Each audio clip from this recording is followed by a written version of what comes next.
bien, vamos a pasar revista con Farid Cajata los distintos acontecimientos internacionales. Farid, buenas noches, ¿qué tal? Buenas noches. Comencemos brevemente con los vecinos. Por supuesto, siempre hay relaciones, algunas de ellas hasta casi folclóricas, pero existen. El presidente Evo Morales, por ejemplo, ha declarado que el tema pues de la mediterraneidad, de la salida al mar con Chile, que sigue exigiendo, digamos, de una manera cada vez más estentoria, ¿no? Él ha dicho que el tratado del 1904, que firmaron con Chile, tratado de paz, en fin, que se estableció los límites y todo, está muerto, ha dicho que está muerto, o sea que ya lo desconoce el tratado, ha dicho que está muerto con unas explicaciones curiosas, que la decisión chilena de privatizar el puerto de Arica habría afectado el concepto de libre tránsito que otorgaba la norma de principios del siglo pasado, no tal que eso pues anula en buena cuenta, así como el incremento de costos de transporte de carga que fijó el concesionario privado. Esos son causales de nulidad. Bueno, para empezar, yo no soy jurista, pero para empezar un tratado no se desconoce unilateralmente, ¿no? Y no que yo sepa, sí había, digamos, al igual que en el tratado del 29 con Perú, había, digamos, acciones que Chile debía realizar en favor del país que perdía territorio, igual que en el caso de Bolivia, pero yo dudo seriamente que eso sea causal de nulidad. En todo caso, si el gobierno boliviano realmente cree que lo es, debería ser consecuente de llevar el diferendo a La Haya, alegando que ya no hay un tratado de límites, cosa que no estoy seguro que vaya a hacer, y en caso de que vaya a ser, muy probablemente Chile simplemente alegue que la Corte no es competente porque el tratado está vigente y la Corte le dé la razón. Sí, pues es lo más probable. Claro, ha dicho que desde el momento en que algún acuerdo no se cumple, el acuerdo ya no sirve. Ese es su razonamiento. Bueno, pero bueno, el ministro de Defensa de Chile ha respondido que lo que quiere Evo Morales es que le regalen un pedazo. Eso es lo que ha dicho, así es esa palabra que ha usado. Pero no hay un solo ejemplo en la historia de la humanidad en que un país haya regalado una parte de su territorio. Eso me imagino que debe ser más o menos cierto, ¿no? ¿O no? Bueno, hay un caso entre países nórdicos en los cuales un reconocimiento verbal fue utilizado como elemento de juicio para asignar el territorio, ¿no? Pero bueno, regalar no, que yo sepa. Sí, pues. Sin embargo, claro, el asunto con Andrés Alaman, del ministro de Defensa chileno, es que siendo un político con una amplia trayectoria y siendo un hombre absolutamente brillante, todo parece indicar que tiene aspiraciones presidenciales, y entonces eso parecería estar explicando algunas declaraciones recientes de él respecto a Bolivia y Perú. Respecto a Perú, porque no, en relación a Perú ha dicho que el Perú hostiga, las autoridades peruanas nos hostigan, ha dicho, ¿no? Que hay algunas autoridades peruanas que permanentemente hostigan las posiciones chilenas. Perú dice ser amigo de Chile, al mismo tiempo no se refiere al Perú en particular, pero dice hay países que dicen ser amigos de Chile, pero que lo demandan en tribunales internacionales. Esta fue la reacción inicial de los chilenos cuando recién se produjo la demanda, ¿no? O sea que está regresando al principio, cuando esto ya está encausado, ¿no? Bueno, es que ya se había conversado el tema de que no es un acto inamistoso cuando hay diferencias de interés y de interpretación sobre los acuerdos firmados, y una de las partes no acepta negociar bilateralmente el tema, que fue Chile. Pues Perú no tenía otra opción que, bajo el derecho internacional, llevar el tema a la Corte de La Haya, y digamos, pero nuevamente reitero que no es casual que lo diga el ministro de Defensa. Está, por un lado, está apuntalando, las credenciales nacionalistas de la candidatura de derecha, que él probablemente encarne, y en segundo lugar, claro, lo dice en simultáneo con la aprobación de la derogación de la ley reservada del cobre, algo a lo que en principio se oponían los militares, y que han aceptado, después de muchas presiones. Eso es un hecho importante, ¿no? Es importantísimo. Muy importante, porque, claro, esto les daba, ¿qué? no sé cuántos cientos de millones de dólares al año, ¿no? Variaba en función a la cotización del cobre, porque claro, era 10% no de las utilidades, sino del total de las exportaciones de la empresa estatal del cobre, Codelco. Claro. Y claro, digamos, el cobre durante este siglo pasó de unos 55 centavos la libra a más de $4, y volvió a bajar, pero sigue en niveles altos. Entonces llegó a ser, digamos, llegó a representar cifras por encima de los $1.000 millones anuales. $1.000 millones anuales, qué barbaridad. Sí, que era todo el presupuesto de defensa del Perú, solo el que tenían los militares por concepto de ley reservada del cobre, pero que además fue una mala disposición, porque la idea era que se les daba el 10% y tenían solo ese ejercicio fiscal para gastarlo, y claro, no podían planificar porque nadie sabía cuándo iba a ser el precio del cobre. Entonces, una vez recibido el dinero tenían que gastarlo relativamente rápido, con relativamente poca supervisión, lo cual generó actos de corrupción y compras que fueron tan inútiles que, por ejemplo, tanques que no eran adecuados para desiertos con temperaturas muy elevadas terminan siendo revendidos al Ecuador. Los Leopard belgas, si mal no recuerdo. Bueno, pero han ido a comprar un montón de otras cosas, sí, ¿no? Sí. Que me imagino que sí estaban planificadas o pensadas, no lo sé. Sí, claro, el problema nuevamente es que ellos no saben con cuánto dinero van a contar por concepto de ley reservada del cobre y no tienen mucho tiempo para decidir la compra. Ese era el problema con ese mecanismo. Mira, o sea que ahora sí van a tener más tiempo para pensar las cosas. Sí, pero con menos recursos. Aunque creo, si mal no recuerdo, la norma establece que el presupuesto debe ser cuando menos alrededor de un 70% de la media de los últimos años y se planifica cada 4 años, no año por año. Bueno, y hablando de estas reclamaciones territoriales, la presidenta de Argentina ha estado en las Naciones Unidas, me parece, ¿no? En el Comité de Descolonización. En el Comité de Descolonización, con un discurso inflamado, muy nacionalista, anticolonialista, exigiendo o demandando diálogo, ¿no? Diálogo, sentarse en una mesa de diálogo, que es algo que el Reino Unido rechaza, ¿no? Sí. Digamos, no es casual que el tema sea visto por el Comité de Descolonización de Naciones Unidas, porque ya no se les llama colonias, pero las Malvinas es uno de los 16 territorios no autónomos que monitorea este comité, que para efectos prácticos es algo muy similar a lo que solíamos llamar colonias. Y claro, la posición de Naciones Unidas en todas sus instancias es llamar al diálogo de las partes, pero Gran Bretaña alega que la soberanía es suya y que si acaso solo le compete pronunciarse respecto a ella a la población de las islas. El argumento argentino respecto a la población es, primero, no es población nativa, es población trasplantada por la potencia ocupante, pero claro, eso fue en el siglo XIX, es gente que ha vivido por generaciones ahí, pero por otro lado también relieva el hecho de que Gran Bretaña no les reconocía ciudadanía británica hasta 1983, después de la Guerra de las Malvinas. Dicho esto, que creo que es cierto, sin embargo, no veo ningún escenario favorable a la Argentina que no pase por algún tipo de entendimiento con la población en el futuro. Claro. Bueno, Reino Unido ha anunciado un referéndum, creo, ¿no? Para el año que viene, sí. Preguntarles a la gente si quieren formar parte de Reino Unido, o si quieren seguir formando parte o no, o quieren pasarse a la Argentina. Bueno obviamente, esa última parte no va a estar en la pregunta. Pero no, pero es una mera formalidad, ¿no? Pero claro, el punto es que Reino Unido en este caso sí quiere una votación porque sabe cuál va a ser el resultado. Cuando el Reino Unido negoció la suerte de 7 millones de pobladores de Hong Kong, no les consultó, ¿no?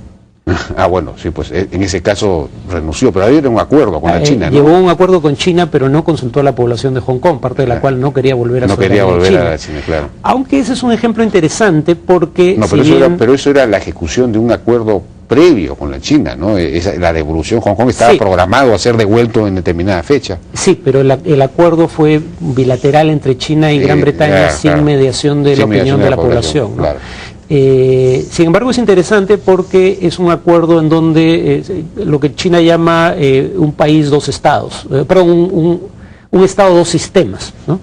En donde Hong Kong sigue actuando básicamente como actuaba hasta ahora en lo económico y en menor medida, pero también en lo político. Por ejemplo, ahora que se cumplió un aniversario más de las masacres de Tiananmen, en China no se pudo hacer conmemoraciones, en Hong Kong sí. Sí, pues, de acuerdo. Ahora, yo me imagino que la presidenta argentina está también moviendo mucho el tema de las Malvinas por la situación interna, ¿no? Sí. Que se le complica cada vez más en términos económicos. Sí, yo mencionaba, ¿no?, el tema de que compareció ante la comisión, el Comité de Descolonización, porque que yo recuerde, al menos esta es la primera vez que un jefe de Estado o de gobierno comparece ante este comité. No es la Asamblea General, no es el Consejo de Seguridad de la ONU, que es a donde podrían acudir los jefes de Estado, sobre todo la Asamblea, ¿no? Entonces, claro, lo que pasa es que coincide con el 30º aniversario de la rendición argentina durante el conflicto, y efectivamente un contexto en donde su aprobación ha caído probablemente, no estoy totalmente seguro porque tuvo una caída antes, pero creo que son los niveles más bajos de aprobación desde que gobierna la Argentina, enfundarse en la bandera y atizar un sentimiento común de los argentinos, le puede ayudar, pero por muy poco tiempo.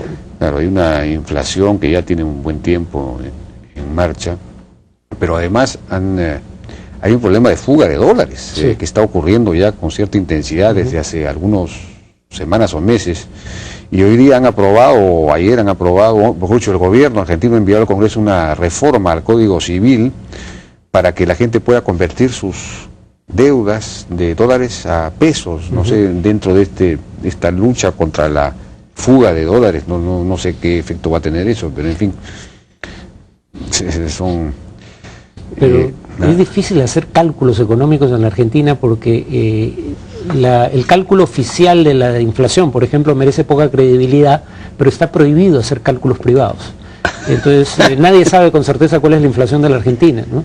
Y en el plano, digamos, económico, este tema de la conversión de ahorros de dólares a pesos, para muchos les recuerda lo que trajo originalmente a los Kirchner al gobierno, que fue el corralito, ¿no? Y sí, la crisis de 2002. Entonces, claro, hay una fuga, hay corridas bancarias y hay fuga de capitales. Sí, no sé qué va a pasar ahí, ¿eh? Bueno, el país que sí no está mal económicamente es Ecuador, pero sí políticamente. Bueno, no políticamente para el presidente Correa, que creo que está con niveles de aprobación bastante altos, ¿no?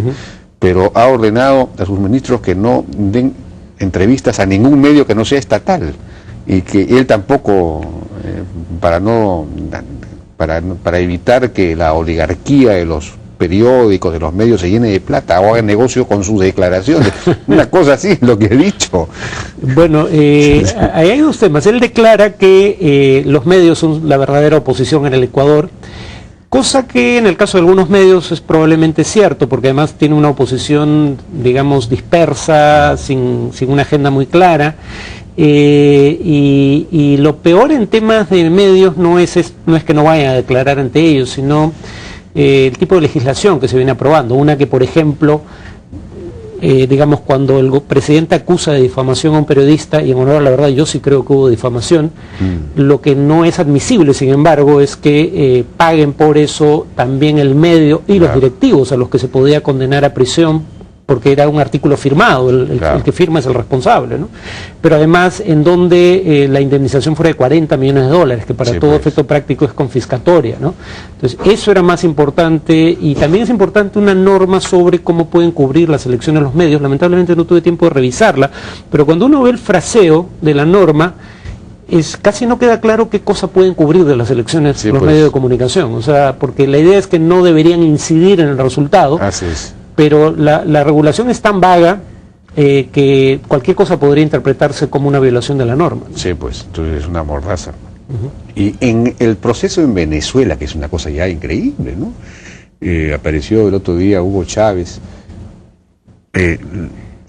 muy demacrado, pero sin embargo con la misma voz tonante de siempre, ¿no? O sea, que parece que alguna energía le queda todavía. Y eso como, digamos... ¿Qué está pasando ahí? ¿Qué va a pasar si es que Chávez no llega, o si llega a la fecha? En fin, es una cosa terrible.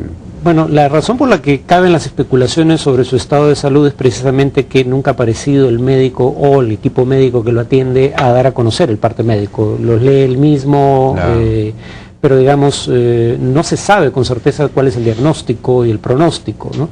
Es relativamente vaga la información. Yo lo consulté con un amigo oncólogo y me decía que en base a lo que Chávez había leído no era claro qué tenía, ¿no? Entonces, claro, precisamente porque no hay información fidedigna sobre lo que tiene, hay todo tipo de especulaciones. Yo tiendo a pensar que las especulaciones más alarmistas están equivocadas. Habría que recordar que en 1993 Andrés Oppenheimer escribió un libro llamado La hora final de Castro, y hablaba de la inminente caída del régimen comunista en Cuba, y bueno, ha pasado una década o 2 décadas y no, no ha ocurrido. O sea que de repente no está enfermo. No. Es una estrategia, es una estrategia, sí, pero para movilizar emocionalmente a los venezolanos. Y podría ser, no, yo lo que tiendo a, digamos, yo creo que las visiones más extremistas sobre su estado de salud o más alarmistas no son correctas, por supuesto que le quedan 2 meses de vida, ¿no? Claro. Porque no tendría sentido políticamente inscribir su candidatura si solo le quedan 2 meses de vida, porque eso implicaría que no va a llegar a la elección. Claro. Entonces, si realmente tiene una enfermedad terminal, como alegan algunos, en todo caso el pronóstico no es tan grave. Y claro, lo que muestran las encuestas es precisamente que por un lado él es más popular que cualquiera de su entorno, y por otro lado, hasta ahora, curiosamente, como decías, la enfermedad le ha ayudado electoralmente, ¿no? Le ha ayudado en cuanto a niveles de aprobación. Ha habido un sentimiento de solidaridad con él. Entonces, si realmente tiene una enfermedad seria, lo más probable es que llegue hasta las elecciones, las gane y luego se empiece a pensar en la sucesión. Pero no es claro que alguien más que no sea Chávez pueda ganar la elección en representación de su movimiento. Pero además en la información no he visto nada acerca de cuál sería el candidato a la vicepresidencia, si es que hay vicepresidente, no sé cómo es el sistema venezolano, pero no aparece ahí un nombre, no se sabe quién podría reemplazarlo. Lo que pasa es que para evitar especulaciones, o en todo caso para, digamos, minimizar las especulaciones sobre su estado de salud, él mismo se ha encargado de ir quitando del medio a potenciales sucesores. Se hablaba de Nicolás Maduro, el canciller, pero él mismo anuncia que va a ser candidato a gobernador, ¿no? De un estado venezolano, que si mal no recuerdo ahora está en manos de la oposición. Se hablaba del actual vicepresidente Jagua, pero también anunció que va a ser candidato a gobernador. Entonces, él ha ido haciendo anuncios sobre el futuro político de potenciales sucesores, de manera que efectivamente no queda claro quién pudiera ser. Creo que el mensaje que quiere dar es: no hay necesidad de pensar en el tema porque yo estoy suficientemente bien para continuar gobernando el país. Bien, ya no tenemos más tiempo, ya nos ha ganado la hora, pues queríamos hablar un poco también ya de otros lares, de Egipto, de Grecia, pero en fin, ya no tenemos, parece que en Grecia gana la centro derecha, ¿no? Es decir, los pro mantenerse dentro del euro. Sí, el Partido Nueva Democracia, porque finalmente, claro, ellos sin embargo sí dicen que renegociarían los términos de el paquete de rescate, pero claro, ellos no contemplan una posible salida del euro. El candidato de izquierda dice que quiere permanecer en el euro, pero sí ha anunciado que él desconocería unilateralmente los términos del acuerdo por el cual Grecia recibe el paquete de ayuda. Nueva Democracia, que es uno de los que lo suscribió, más bien obviamente quiere negociarlo con sus socios de la zona euro. Bueno, y en Egipto, ¿qué ha pasado? Una especie de golpe, los militares han vuelto a tomar el control del Congreso, es algo que no entiendo bien. Yo debería saber, pero la verdad que esto es a 2 días de las elecciones presidenciales, esto es digamos, inentendible. Pues, ¿no? Sí, además, digamos, los militares en general hicieron todo lo humanamente posible para seguir siendo el poder tras el trono, pero parece que sentarse en el trono les ha gustado tanto que ya no quieren dejarlo, ¿no? Entonces quieren estar detrás y encima del trono, porque lo que han hecho es inenarrable, o sea, cerrar el parlamento democráticamente elegido, con un argumento, en mi opinión, deleznable, porque era que 1/3 del Parlamento había sido elegido inconstitucionalmente, pero si la norma era inconstitucional, la declaras inconstitucional antes de la elección. Claro. No esperas a que se vote, se constituya el Parlamento, funcione durante meses, nombre una comisión que va a redactar la siguiente constitución, y ahí recién a 2 días de la elección presidencial lo cierras, ¿no? Y por último, ¿por qué no se convoca elecciones solo para ese tercio que fue elegido inconstitucionalmente y se mantienen los 2 tercios restantes? Entonces, es difícil entender cuál es la lógica de esto. Algunos creen que esperaban una respuesta violenta de los islamistas de manera tal de mostrarle a la población en víspera de las elecciones que solo su candidato, un general en retiro, de la Fuerza Aérea podía poner orden en el caos egipcio. Para su desgracia, los hermanos musulmanes han tenido una respuesta más bien cauta a esta decisión. Y probablemente ganen la elección, ¿no? Y probablemente ganen la elección, y probablemente en este contexto sea lo menos malo, porque una de las buenas noticias dentro del caos egipcio era que se había logrado una comisión para redactar una constitución en la que estaban representados todos los grupos de interés fundamentales, religiosos, políticos, etcétera, y era una comisión sumamente amplia, se requería mayoría calificada para tomar decisiones, o sea, iba a ser una constitución de consenso, y esto queda, digamos, en el aire cuando ocurre esto. Sí, pues sí, vamos a ver qué va a pasar en la elección. Sí.